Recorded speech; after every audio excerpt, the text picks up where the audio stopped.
Francisco.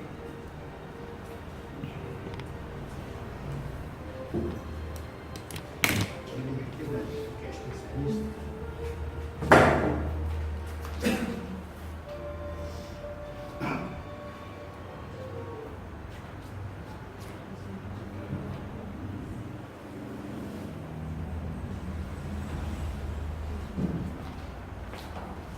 Boa noite a todos. Boa noite. Que a paz e o amor do nosso irmão maior Jesus esteja presente no coração de cada um de nós nesse mundo. E que a espiritualidade amiga derrame sobre nós fluidos de harmonia, paz, amor, fraternidade, para que a gente possa, nesses momentos que queremos passar juntos, desfrutar dessas emoções e dessas sensações junto com a espiritualidade maior. Bom, antes de começar o tema da noite, nós vamos falar um pouquinho sobre a importância do estudo para a doutrina espírita. Muitas pessoas, eu fui um deles, questionava muito a questão por que a doutrina ou os espíritas insistem tanto na necessidade que temos de estudar. Nós podemos vir à reunião, escutarmos o palestrante, o expositor, podemos ler alguma coisa em casa. Qual é essa necessidade que eu tenho de ter que vir à casa espírita estudar? O conhecimento ele é fundamental em tudo na nossa vida, e principalmente para a nossa mudança moral. A gente divide a razão e a moral, embora elas estejam separadas, elas estão extremamente ligadas. O conhecimento fortalece a nossa razão. E a razão nos faz o quê? Caminhar, ou buscar caminhar para o caminho correto. E esse busca, por esse caminho, essa busca cotidiana, nos faz o quê? Nos melhorarmos moralmente. Então, estudar é fundamental para que a gente conheça e tenha bases para tentarmos melhorar. Um exemplo simples que eu sempre falo, eu acho que a pessoa deve estar cansada de escutar, enquanto a sociedade. Eu não sou uma pessoa muito antiga, né? Estou com quase 60, mas não sou tão antigo assim não. Né, Adriano? Sou jovem ainda, né? Mas eu cheguei a pegar a época, talvez os mais jovens aqui não tenham visto, de que você desmatar, você usar a natureza de forma despreocupada, era normal. Você não se preocupar com a água, desperdiçar água, era normal. Por quê? Pelo conhecimento que eu, pelo menos, tinha na época, isso era um recurso inesgotável da natureza. Através do estudo do conhecimento científico, se chegou a que conclusão? Que não. Que os recursos naturais do nosso planeta são limitados. Inclusive, principalmente a água, gente. A gente no estudo que nós fazemos aqui a segunda-feira, ficamos sabendo de uma coisa que eu também não sabia. Toda a água existente no nosso planeta veio em gotículas e meteoros no espaço.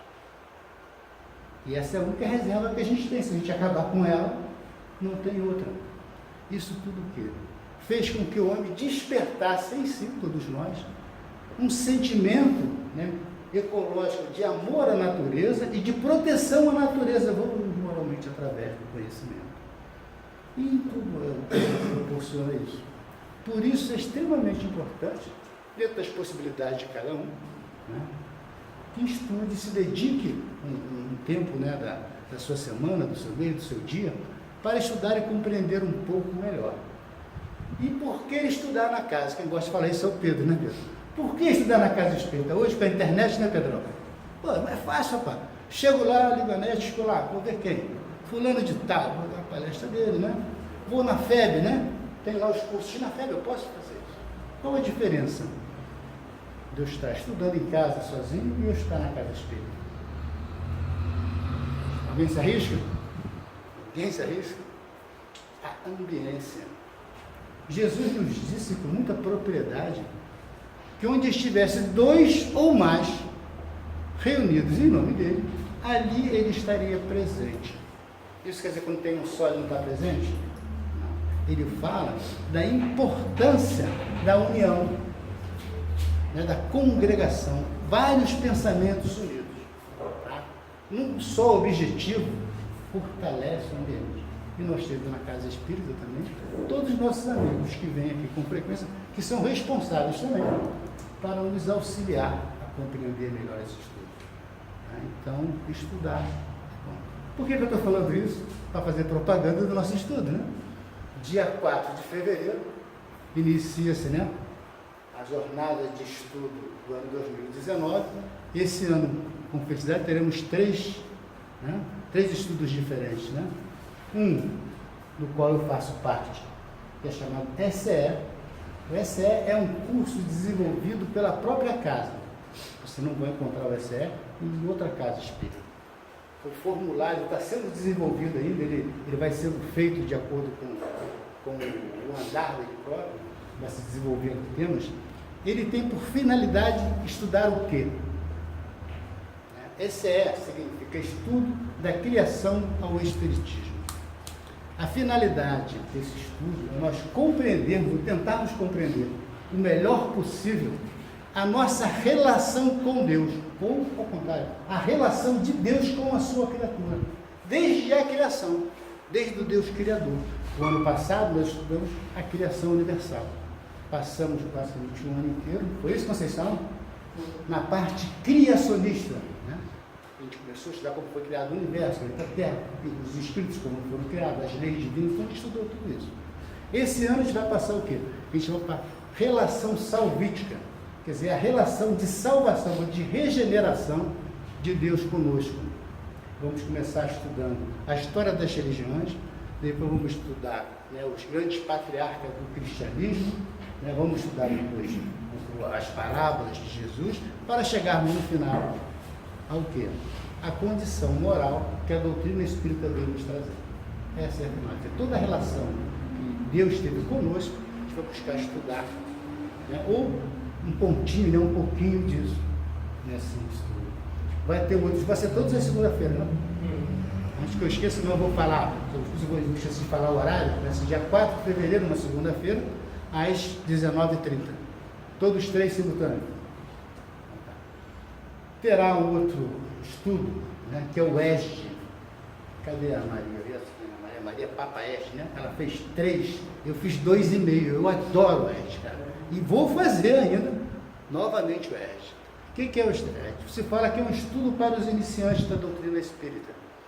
Ele é um estudo simplificado, mas ele é maravilhoso, gente, porque ele abrange todos os pontos da doutrina espírita. Eu já falei, se você quer estudar, não quer estudar mais, faça o ERG.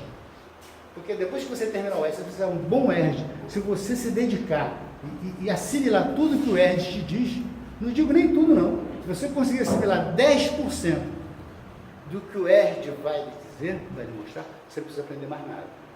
Você vai ter contato com todos os assuntos, todos os temas que a doutrina espírita aborda. Desde a fundação da doutrina, como é que ela foi formada, né? E todos os princípios doutrinários, todos estão nesse curso. Eu acho ele fantástico, adoro. Fiz mais de uma vez, quero fazer de novo, porque tem coisas que a gente esquece e o ERG ele é fundamental. E teremos um outro, né? Que vai ser sobre todas elas, Pedro? Vai ser sobre todas as obras de André Luiz, vai ser sequencial? É um estudo que vai ser feito sobre as obras de André Luiz. Começa, né, com o Nosso Lar, não é isso? E vai seguindo para aqueles que estiverem interessados. André Luiz é uma coisa fantástica. É você ver a doutrina espírita, né, ou ver a nossa vida cotidiana nas obras de André Luiz do outro lado. Os bastidores espirituais da nossa vida cotidiana. Isso que é a obra de André Luiz. Ele começa com o Nosso Lar, que ele vai falar um pouco sobre a vida na espiritualidade, sobre uma coluna espiritual, não é? Mas ele é fundamental nos outros livros, ele fala sobre isso aí. Ele fala sobre acontecimentos cotidianos, e ele vai revelando ali para a gente como a espiritualidade age ou interage com a gente do outro lado. E um ponto que é importante para a gente, né, sabermos mentalizar, né, sabemos direcionar a nossa vida, as nossas atitudes aqui, para que a gente usufrua melhor desse apoio que a espiritualidade nos dá. As obras de André Luiz, basicamente, é isso, são obras fantásticas. Era isso, patrão? Era esse o recado que você queria?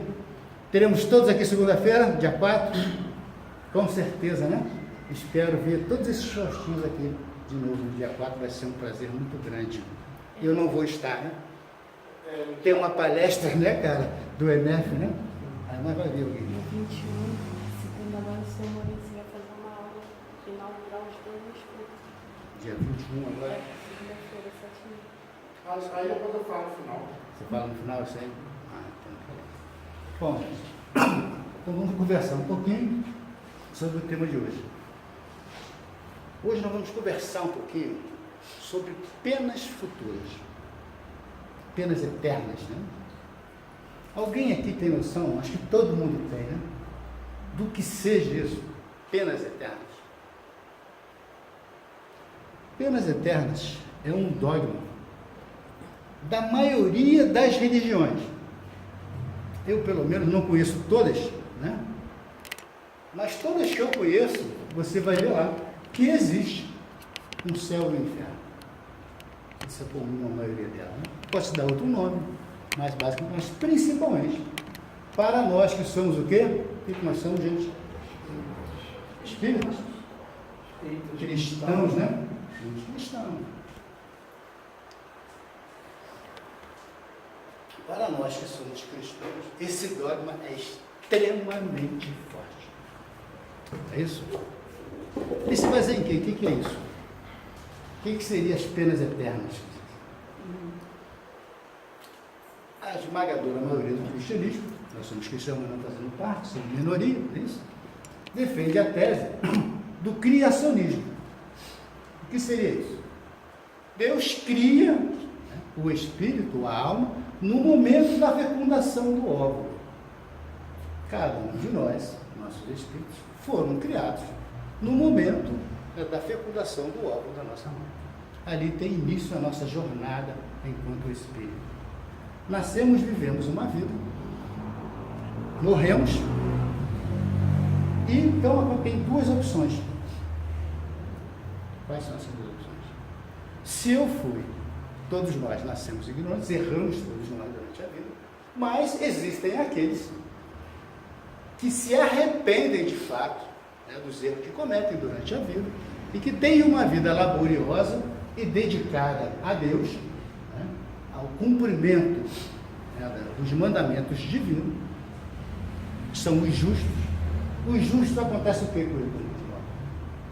Eles vão dormir. Um sono profundo. Por isso que a gente fala o sono dos justos. Quando vocês ouvirem falar essa expressão, vem daí. Já aqueles que passaram a vida errada, mas não conseguiram ter um arrependimento verdadeiro, tiveram um falso arrependimento, um arrependimento de aparência, o Papa esses dias falou sobre isso, né? Que é preferível um ateu, né, do que aquele cristão não cumpridor dessas coisas, né?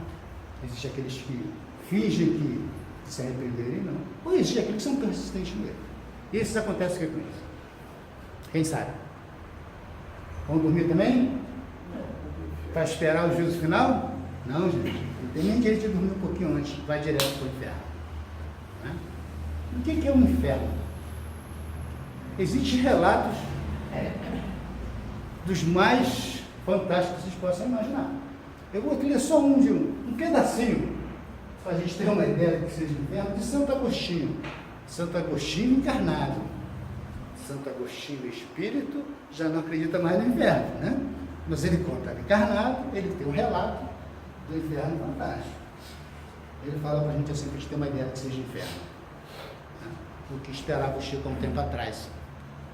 Santo Agostinho não concorda que esses sofrimentos físicos sejam apenas reflexos dos sofrimentos morais e vê num verdadeiro lago de enxofre vermes, verdadeiras serpentes, saciando-se nos corpos,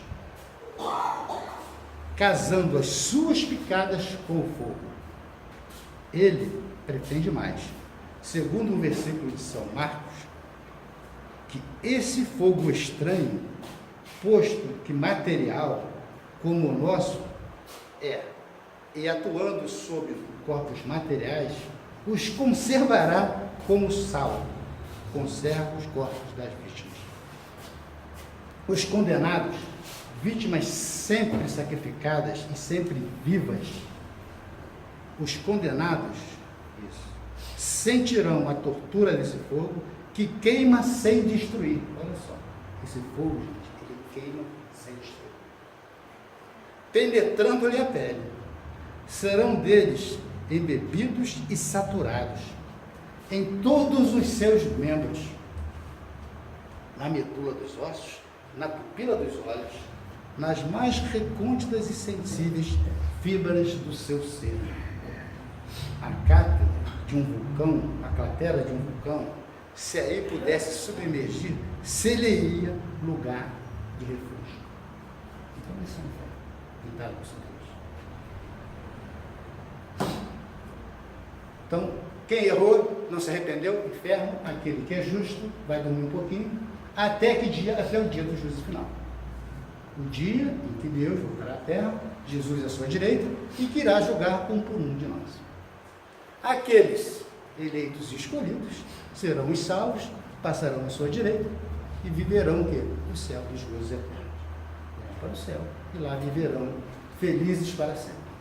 E os não seguirão à sua esquerda, voltarão para o inferno e continuarão eternamente a sofrer esses juízos. Essa é a doutrina das penas. Faz sentido, gente? Faz sim, para todos nós, há 6.000 anos atrás. Essa doutrina, ela foi importante para nós, enquanto humanidade, num período extremamente regresso, onde nós, eu falo nós, porque nós somos reencarnados, tem que falar nós, não era o povo daquela época não. Então, quem era o povo daquela época? Era os nós, não é isso? Éramos o quê? Extremamente materializados. Não tínhamos muito esclarecimento, quando nós falamos da importância do esclarecimento. Para a gente, as coisas só faziam sentido se tivesse o quê? Uma compensação, uma punição material. E Deus teria que ser um Deus extremamente severo, porque nós éramos seres extremamente severos.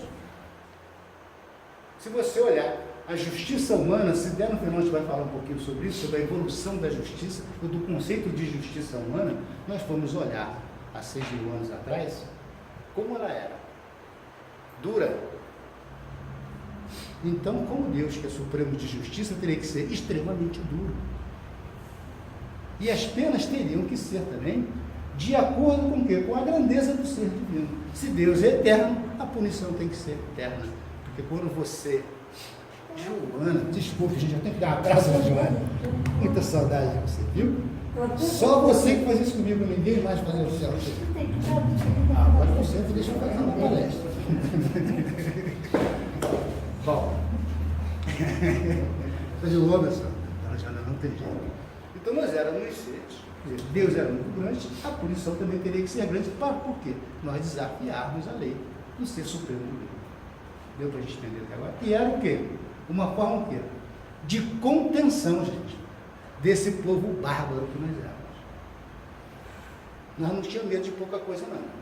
Se falasse que a gente ia ser só um foguinho na esquina, a gente ia morrer de rir, ia fazer tudo quanto é besteira ao mesmo tempo. Se falasse então que ele perdoava a gente, quantas vezes a gente errasse, aí, ó, meu Deus, ó, já era, ninguém ia acertar nada. Eu falei, e agora que eu deitei, rolei, meu Deus, não quero nem saber de nada. Então tinha que ser algo muito forte para nos conter a nossa animalidade. Nós estávamos, como estamos hoje, segundo Emmanuel, muito mais próximo da animalidade, né, do que da angelitude. Ainda temos em nós muitos reflexos animais. E somos muito severos ainda. Basta nós vermos que esta crença, ou esse dogma, ele até hoje, ele ainda está na nossa sociedade com uma força incrível. Né? Já temos algumas vamos dizer, celebridades do cristianismo. Eu sempre falo do Papa João Paulo II, que falou isso. Ele falou: o inferno não é um lugar definido no espaço. O inferno é um estado de espírito. Já mudou a concepção. E o que aconteceu com a gente também nesses 6 mil anos? Nós evoluímos ou continuamos assim? O que você acha, Dani? Continuamos sendo aquela pessoa dura, né? Difícil de mudar, violenta. A gente está mudando aos poucos, né? Mudamos um pouco. Então nós precisávamos, por incrível que quando eu falo Deus dos judeus, Deus dos evangélicos, Deus dos católicos, Deus dos espíritas, são deuses diferentes ou estou falando do mesmo Deus? Mas são visões diferentes. Se você pegar o Deus que o judeu fala sobre ele, é um Deus assim, vingativo. Né? O Deus do espírita, a gente fala de uma forma diferente. Então, embora o Deus seja o mesmo, a visão de Deus é diferente de acordo com o povo, com o lugar, com a cultura, né? Com a religião. Nós evoluímos. Tínhamos essa visão de Deus, por quê? Nós baseávamos Deus, e até hoje fazemos isso, gente, não mudamos ainda. No meu conceito, eu vou aceitar aquela religião, ou aquele que me apresentar, um Deus que esteja de acordo com o que eu acho que Deus deve ser. Não é assim? Não acredito. Por isso, mais uma vez, eu volto a falar a importância de eu esclarecer. Quanto mais esclarecido eu for, mais próximo eu vou estar de aceitar um Deus mais próximo da realidade. Então, evoluímos. Como o Deus que a gente vê hoje? É o Deus da guerra? Javé, Yavé, não sei como fala se quiser. Aquele Deus que pune, né? O pai e o filho até a 7ª geração, é esse Deus? Nós já mudamos. O que o Espiritismo nos fala? Será que o nosso Deus é esse aqui? Vamos ver aqui. Não vou falar naquela, porque eu não quero não, vocês. Vou mudar um pouquinho. Olha só. Na pergunta 13. Quando dizemos que Deus é eterno, infinito, imutável, imaterial, único, onipotente, soberanamente, justo e bom. Temos aí ideia completa de seus atributos? Essa é a pergunta que Kardec faz. Vocês acham que temos ou não? Matamos Deus? Chegamos lá? Esse é o cara, é assim? Vocês acham? Sim ou não? Não, eles falam que não. Ideia incompleta, porque existem virtudes que a gente nem imagina que seja. Mas já chegamos num Deus bastante diferente, não é isso? E isso aconteceu da noite para o dia? Ou vem acontecendo ao longo do tempo, de século em século?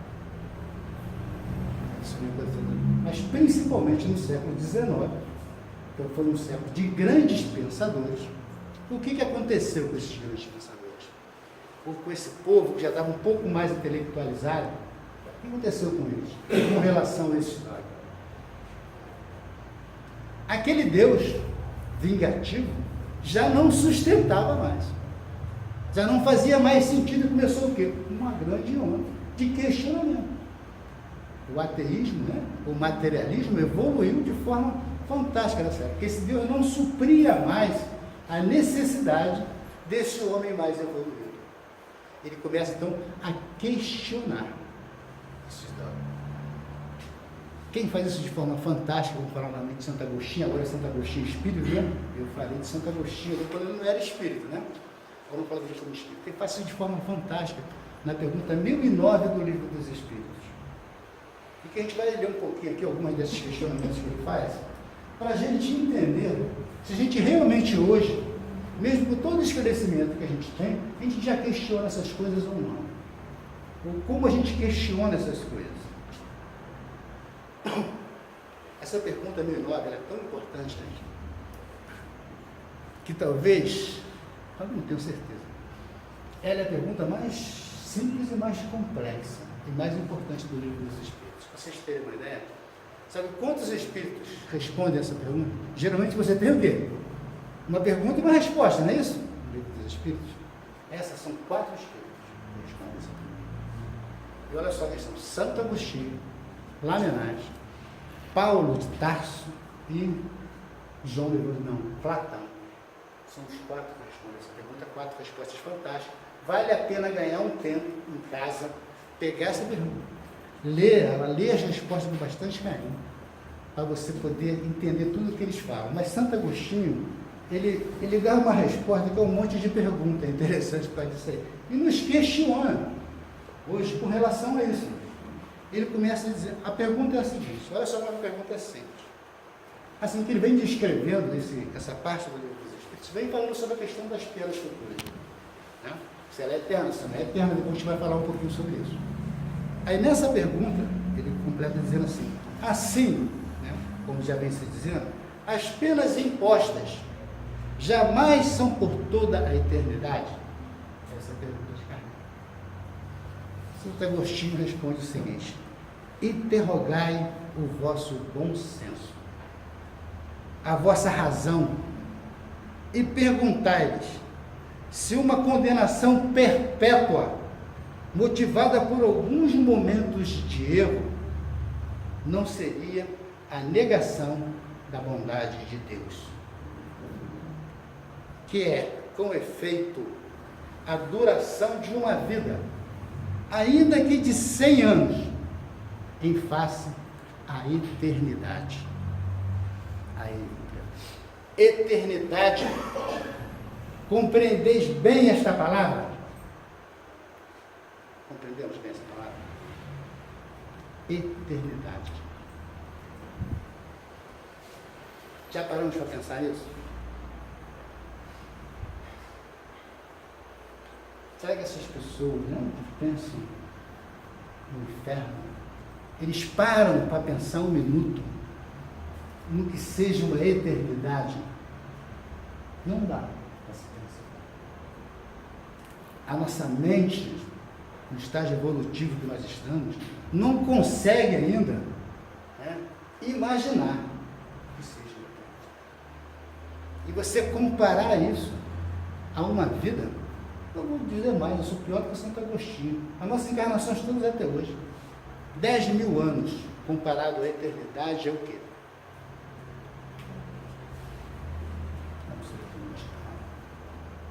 Então, você entender que Deus, né, que é aquele soberanamente justo e bom, pegaria um filho seu por um erro, por mais grave, gente, que este erro seja, e por mais repetido que ele seja, condenar a esse filho ao sofrimento eterno. Porque o problema do inferno é esse, que aquele sofrimento é eterno. Você vê que vai lá, o fogo te queima, mas a carne continua do mesmo jeito. Você só sente a dor. Condenar você a sofrer eternamente. Condiz com a gente? Faz sentido? Ele continua. Eternidade na minha cabeça, não tem princípio, não tem meio nem tem fim. Matou. Isso eu gosto da Joana. Joana é fora de série, viu? Sofrimentos, torturas sem fins, sem esperança. Olha só essa parte aqui, a gente às vezes não repete isso, né? Se a gente pensar em termos de uma realidade, deve ser uma coisa triste você estar no sofrimento. E sem esperança, gente. Né? Olha só a tortura como é. Por causa de algumas faltas, o vosso juízo não repele semelhante ideia? Não vou ler todas elas, não, eu gostaria de ler essa, mas acho que aí não vai dar tempo de a gente falar muito sobre isso. Vamos lá, partir um pouquinho para o final. Olha só uma coisa que ele fala. Ele faz diversos questionamentos desses para a gente ler lá, que é interessante. Um que ele vai dizer, não haverá contradição, olha só, não haverá contradição em se lhe atribuir a bondade infinita. É o que a gente atribui a Deus? A bondade infinita, todas as potencialidades, todos os atributos de Deus, é elevado ao infinito. Né? E a vingança também infinita. Faz sentido para a gente isso? Também não faz. Só para a gente encerrar, vou ler aqui o finalzinho que ele fala sobre a questão da justiça. Dizeis que, acima de tudo, ele é justo e que o homem não lhe compreende a justiça. Vocês já ouviram falar isso? Alguém que já foi evangélico? Alguém que já foi católico? Alguém que já foi bandista? Sabe o que a igreja explica com a gente? Eu pelo menos explicava, eu não sei hoje, na igreja evangélica, a questão que a gente, quando questionava alguma coisa através da razão, eu falava, pô, mas isso aqui, será que Deus não nos faria isso, né? A sabedoria do homem é ignorância para Deus. Então nós somos ignorantes, a nossa razão não faz sentido. Né? Então o que ele fala aqui, né? Aí continua. Mas a justiça não exclui a bondade. E ele não seria bom se condenasse a eternas e horríveis penas a maioria de suas criaturas. Teria o direito de fazer da justiça uma obrigação para seus filhos se eles não dessem o meio de compreendê-la. Então, se eles falam que nós somos ignorantes perante Deus, como eu vou ser cobrado de ser justo? Aí eu não fui justo, é isso? A minha sabedoria que ele me deu é ignorância, eu sou louco, erro pela minha loucura e sou condenado por ele eternamente. Faz sentido para a gente? Não. Essa é a parte boa, né? Para nós espíritos. Tudo isso, o Espiritismo veio deixar para trás.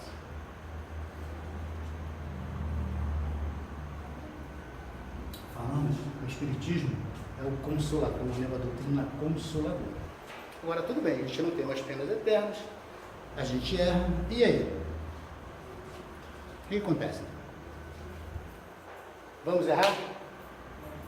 Não somos mais condenados eternamente, nem somos reencarnacionalmente, não é possível. Posso errar à vontade, né? Qual o problema? Como é que fica, então, a nossa situação, a nossa vida futura? Por que Jesus foi tão meticuloso em nos ensinar a viver a nossa vida presente? E se você olhar todo o ensinamento do Cristo, eu sempre repito isso aqui, né? Sempre falo isso, ele não veio falar para a gente como é que era o céu. Você pega lá os evangelhos e fala assim, o céu é um lugar que tem isso, tem aquilo, tem aquilo, você vê ele falar isso.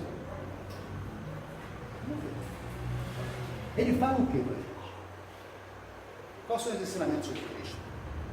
Como viver o dia a dia, conviver com as pessoas.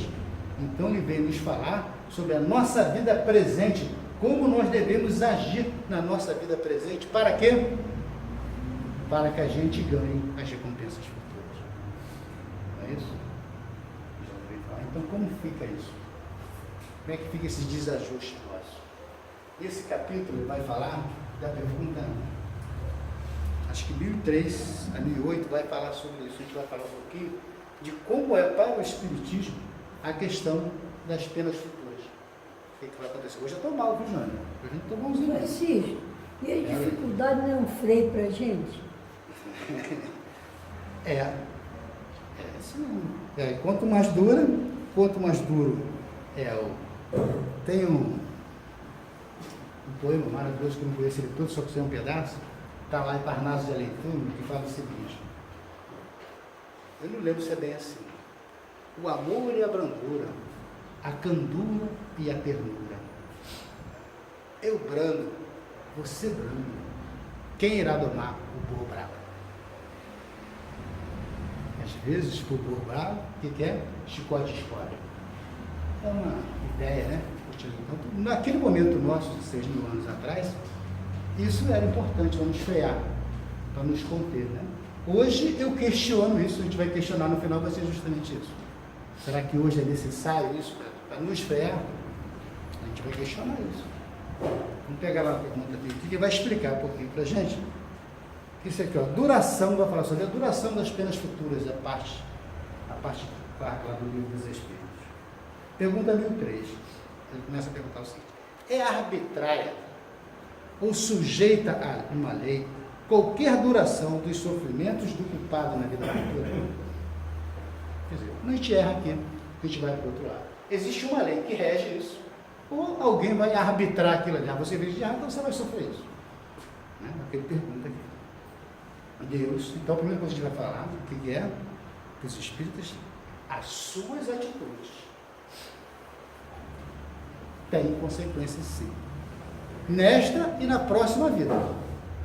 Todos os nossos atos, já fica bem claro aqui, têm consequências. Se eles forem bons, as consequências são positivas, se eles forem ruins, as consequências são negativas. Lei de causa e efeito. Eu sempre falo isso aqui.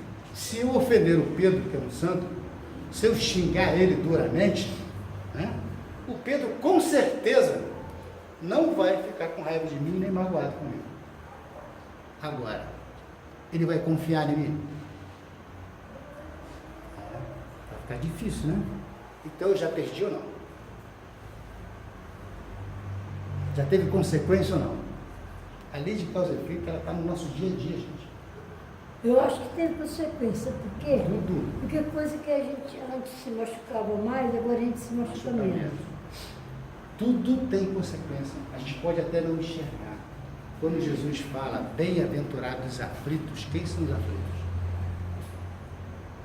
São aqueles que já conseguem sofrer pelos seus erros, que já acordaram, já despertaram, que eles são pessoas que estão num caminho que não é muito bom, já estão sofrendo isso aí. E o sofrimento vai fazer com que eles se melhorem. Essa pessoa está buscando melhorar. Agora, aqueles, que a gente deve conhecer alguns, que erram pertinazmente, estão rindo como se nada tivesse acontecido, não despertaram ainda. Então vão sofrer por. Quando essa pessoa sofrer, eu lembro de um tempo atrás, não lembro agora o nome dele, de um traficante que estava escondido no Brasil, há muitos anos, nem esse foi deportado agora não, muitos anos atrás. Esse cara ele ficava preso num apartamento, que ele podia sair, porque todo mundo conhecia, num apartamento no Rio de Janeiro, ele se deformou, se mutilou, porque ele fez uma série de cirurgia para mudar a aparência, algumas não deram certo, e ficava ali, olha só, aprisionado, não é isso? E mutilado. E não se dava conta disso. Então, a consequência das nossas faltas, elas existem. Todas elas, por menor que seja. O difícil é enxergar. Muitas vezes erramos, sofremos as consequências e não nos damos conta disso. Aquela diferença de a gente aprender o que é bom, o que é ruim, o que é virtude, o que não é. Não é isso? Aquela história do cara que vai receber um troco errado, bota no bolso e acha que ele é esperto. Não é isso? Quanta energia boa aquela pessoa que aquele dinheiro vai fazer falta está mandando para ele. Né? Só que ele não se dá conta disso, ele não se acha esperto.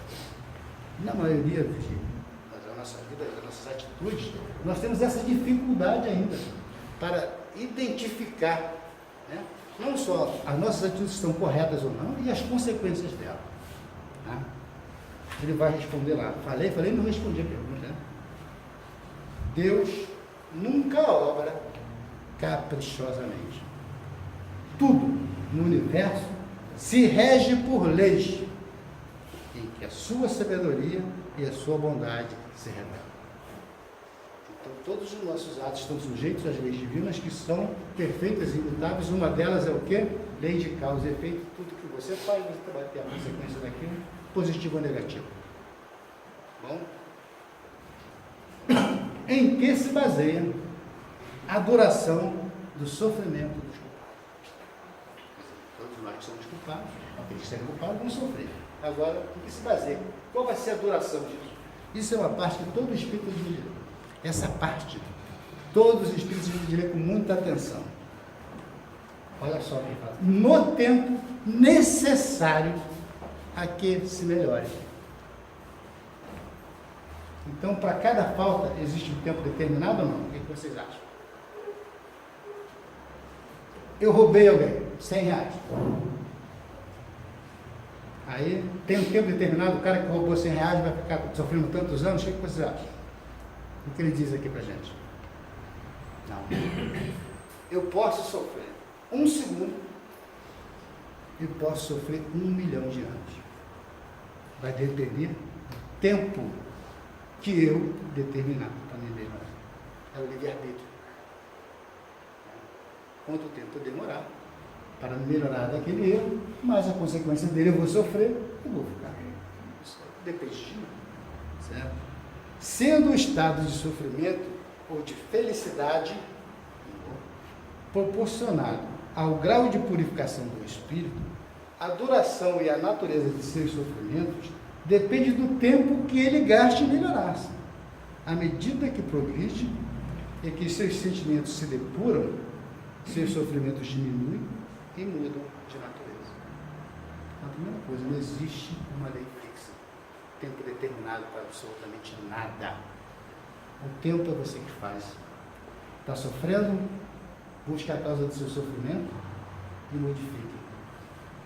É isso que é importante. É a diferença, gente, sabe de quê? De punição, que por vídeo eu estou falando demais, não vai ter tempo de eu falar no final, de punição para a educação. Qual a diferença das duas? Vou dar um exemplo para vocês. A gente ainda vive hoje, não vai ter tempo de eu falar direitinho para vocês isso. Qual o princípio da nossa justiça hoje? Punição, não é isso? É aquilo que eu acabei de falar. Se eu roubar, eu vou ter um tempo lá determinado pela justiça para pagar aquilo ali. Isso me impede de roubar? Matar alguém. A lei me impede de matar alguém? A lei humana? Não. Ela determina um preço. Eu posso fazer o que eu quiser, desde que eu esteja disposto a pagar o preço cobrado pela sociedade por aquilo. Sabe onde descobri isso, gente? Foi uma coisa de brincadeira, não era sério que a moça estava falando não, tá? Mas eu estava sentado e tinha duas moças conversando. Aí uma falou assim, olha, eu estou com tanta raiva, mas com tanta raiva daquele meu ex-marido, entendeu? Que eu estou disposta hoje a ficar 19 anos preso, mas matar aquele danado. Não é? Ela estava com raiva do cara mesmo, ela estava brava, bicho. Estou disposta. Hoje, se eu pegar ele, eu vou ficar preso feliz, 19 anos, mas eu mato aquele cara. Então, matar é proibido? Não, tem um preço. Isso é castigo e punição. Estipula um preço. A educação, que ela vem através de você sofrer as consequências do esclarecimento, ela te ensina o quê? O valor da vida. É isso? Educar é você ensinar o outro, vamos dizer assim, nesse sentido de assassinato, o valor da vida. E quem aprende o valor da vida? Mesmo que não houver punição nenhuma, ele não mata o outro. Essa é a grande diferença de educar através da consequência, de você punir. Os pais, principalmente, nós somos pais antigos, né? Meus filhos já estão criados, a maioria aqui também. Mas os pais mais novos aprendam isso com seus filhos. Castigar e punir é permitir. Eu também, que eu não vou contar a história como eu tinha um cachorro que era assim. O cachorro dele, cara, era trovão, sabe? O bicho que era? O bicho era danado. Mas era muito ruim, fazia peraltice à torta de jeito. Então ele fez o quê? Ele arrumou uma casinha do cachorro. E se o cachorro gostava de ficar preso, então ele botou uma casinha lá. Quando o cachorro fazia besteira, ele cagava, tá lá. Ela aprendia a deixar ele não sei quanto tempo preso lá. Ele falou que um dia ele estava lá no computador. Daqui a pouco o computador apagou. Meu Deus do céu, o que é que houve? Começou a procurar, estava quem lá? O trovão, com o fiozinho do computador na boca, até no banco, né?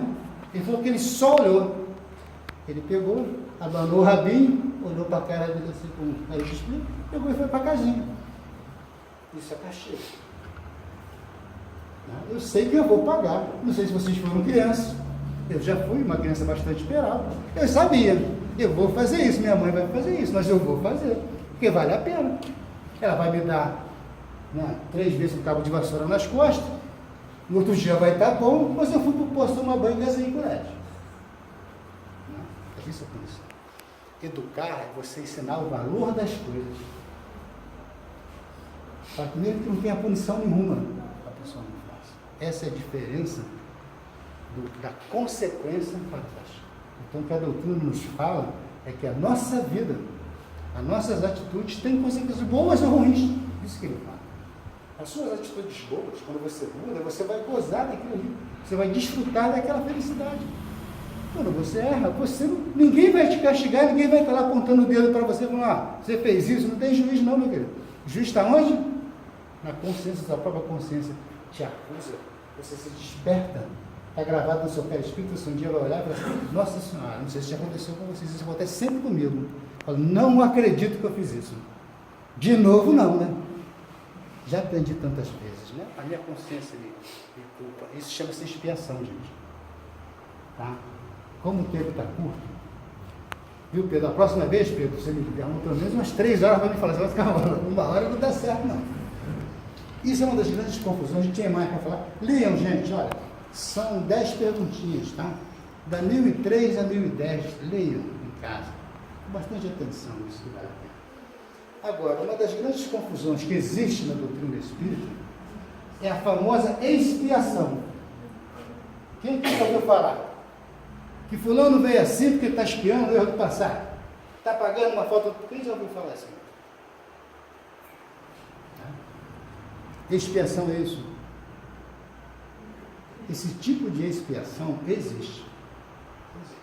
Chamada expiação imposta. Isso é feita para quê? Para espíritos que são extremamente pertinazes.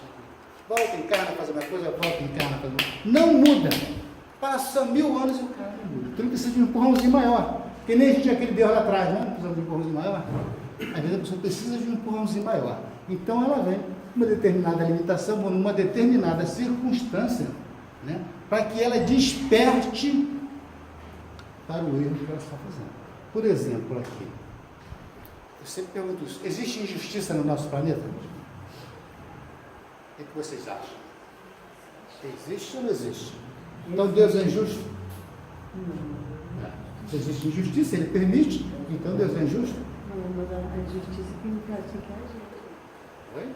Mas Ele permite, né? Se você fez isso, você não prejudicou, não tem nada com isso. Deus permite isso, você não prejudicar, atenção. Gente, já passaram por esse dilema? Não, é complicado isso? Alguns vão te falar, não, pô, é justo. Nosso planeta é justo, porque Deus é justo, não é isso? Eu acho que Mas onde está a justiça? Mas onde está a justiça? Não acredito nisso. Mas aonde está a justiça? Somos pares. Ninguém aqui é justo. Injusto seria eu viver no meio de pessoas justas. Então, quando eu vivo com pessoas injustas como eu sou, eu cometo e sofro a injustiça. E através disso eu vou me melhorando e ajudando os outros a melhorar. Então a justiça se faz para nós convivermos, viu?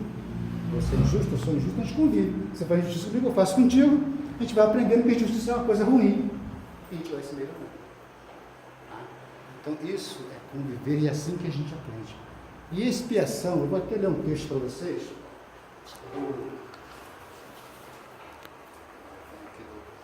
O Céu e o Inferno é um livro interessante, gente.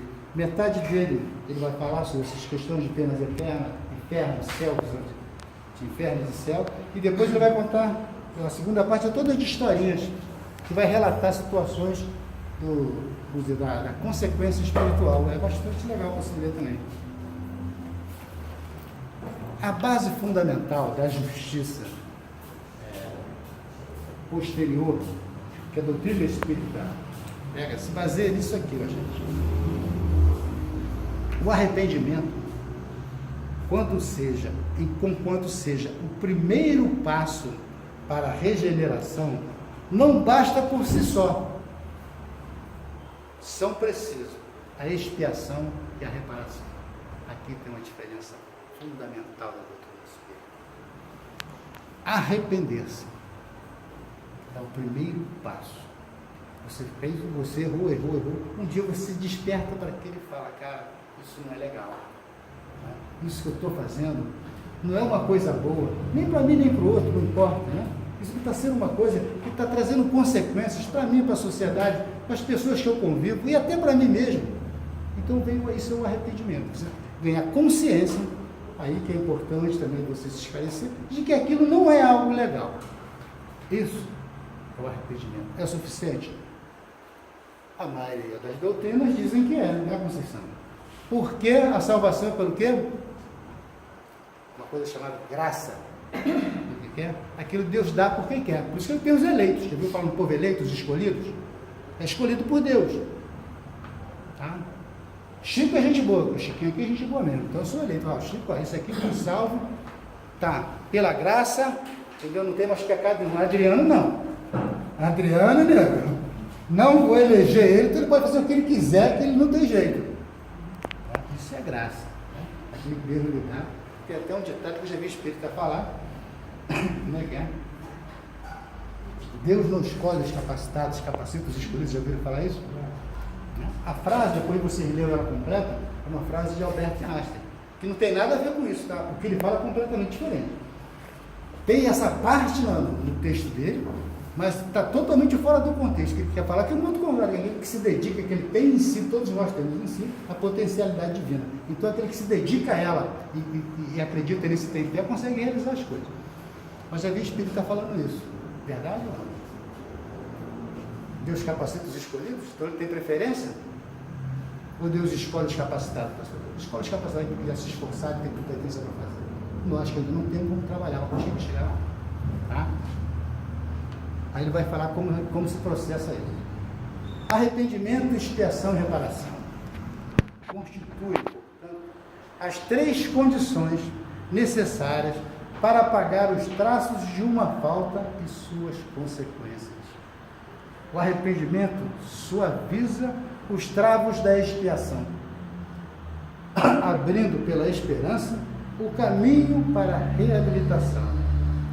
Só a reparação, contudo, pode anular o efeito e destruir-lhe a causa.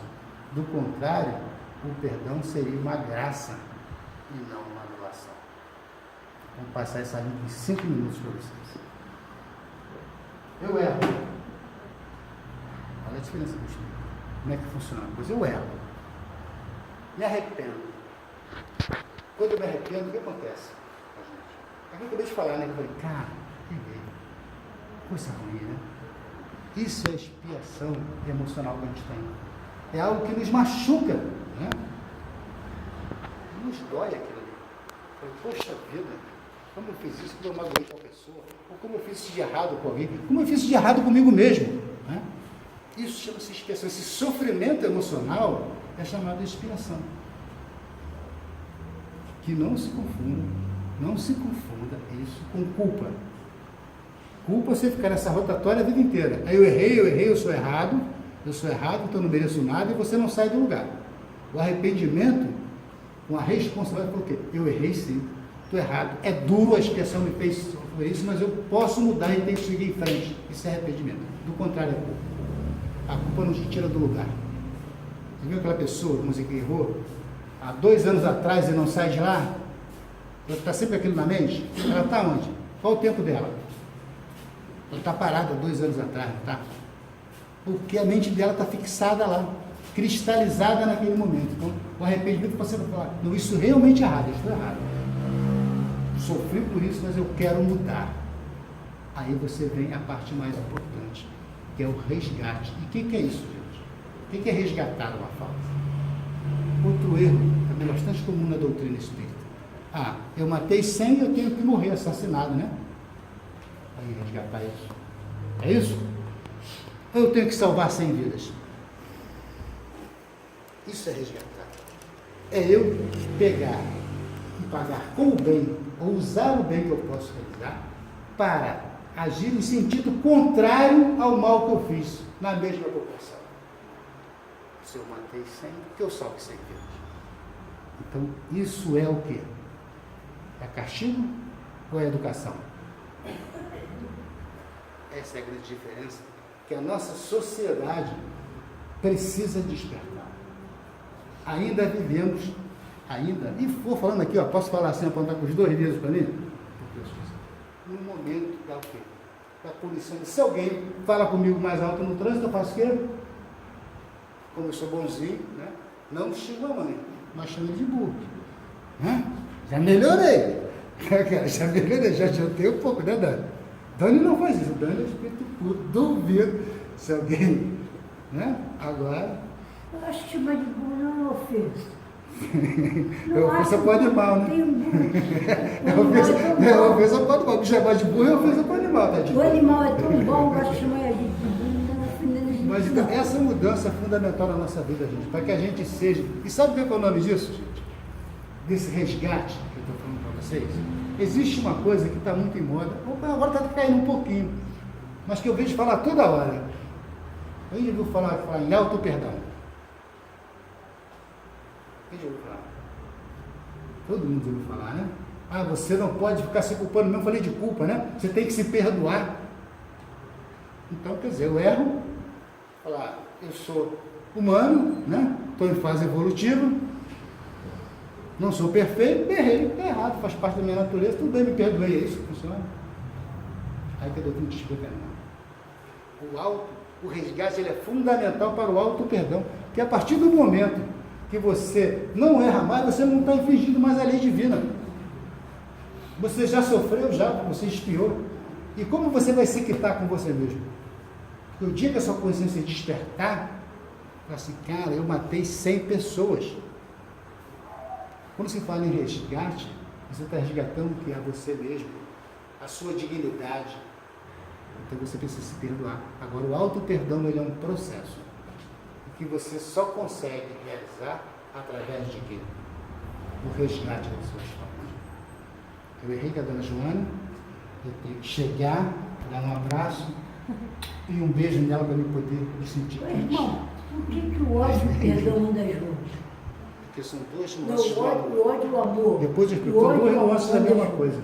Gente, deu para entender? Era quase isso, cara. Não deu para pelo menos despertar para a gente a vontade de ser menos crítico, menos duro, mas mais responsáveis e cumpridores dos nossos deveres. Que a nossa sociedade, cada um de nós, traçamos isso para nossas vidas e busquemos com toda a nossa energia realizar o melhor de cada um de nós. Muito obrigado. Que Jesus nos abençoe. Na hora, viu, Conceição? Muito obrigado, Francisco.